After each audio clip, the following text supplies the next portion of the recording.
Señores, esto es una placa de bruxismo alemana, que es un dispositivo transparente que se coloca en boca y generalmente es en la arcada superior.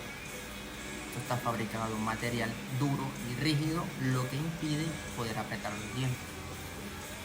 Esto tiene un grosor aproximadamente 2 milímetros y debe fabricarse de manera personalizada, porque cada paciente tiene una medida diferente de su arcada.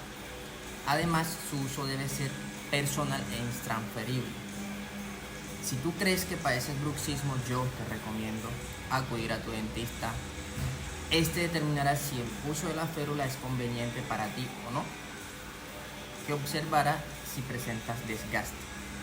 Y en caso de que así sea, te tomará unas muestras, moldes, para poder hacer y fabricar la Muchos de férula. ustedes se preguntarán, pero Doc, ¿para qué sirve esto? Bueno, esto sirve